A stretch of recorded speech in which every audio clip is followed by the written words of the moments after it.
Bon, merci Awa. Déjà, l'idée pour le Mbimbi de pouvoir le beaucoup Yangoya. Talakana moi na mfulusi, moi na Mbimbi ya Fumukimbangu.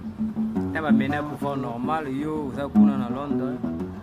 Yani kitula Ibrahim. Ibratoria, la de pouvoir Ngoya. Kamata zwa kamata zwa. Maintenant artiste na biso oyo guitariste oyo les papillons petit na wasenga guitare. Asenga guitare mais au PCT. Bon côté tout ça la biso message ko makina olobana ngapo eza vérité ya kulumi ngai en live. La de pouvoir luka Ngoya, Ngudia Makanda, leka Fumukimbangu. Ngana aleka Fumukimbangu na mwana tina aleki ne propre donc tema samoko terre moko makamisi non na fier état qui nas africain ya mboka Congo. Mais tala petit les papillons sont là. Ma guitare a senga qui travaille mais toi tu mi balé na petit sanga barman mais la misonga moni bangote moi le papier mingi mezate yokaye yoka travailler dans ça là.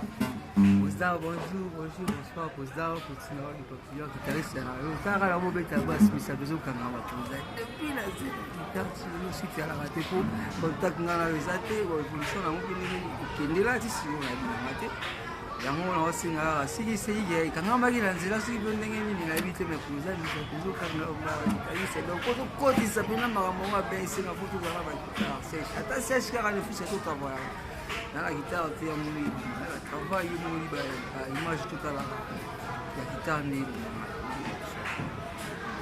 siko yo mo no lo bisko mo ni uzana bana ne na répéter uzaka biso mbale na vena na komi écoute là depuis 11h si vous toi ce qui 17h déjà mais dans ma habité à salamu le romo on travaille dans la base.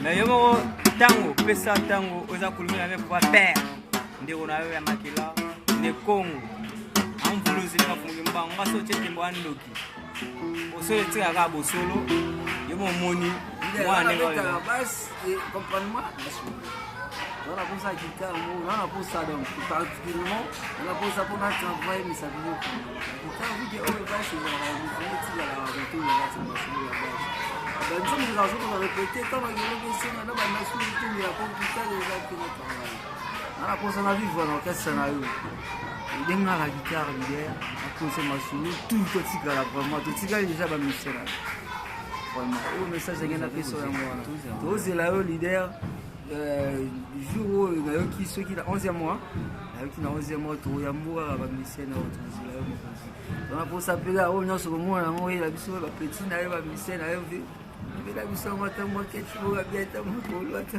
ça va mato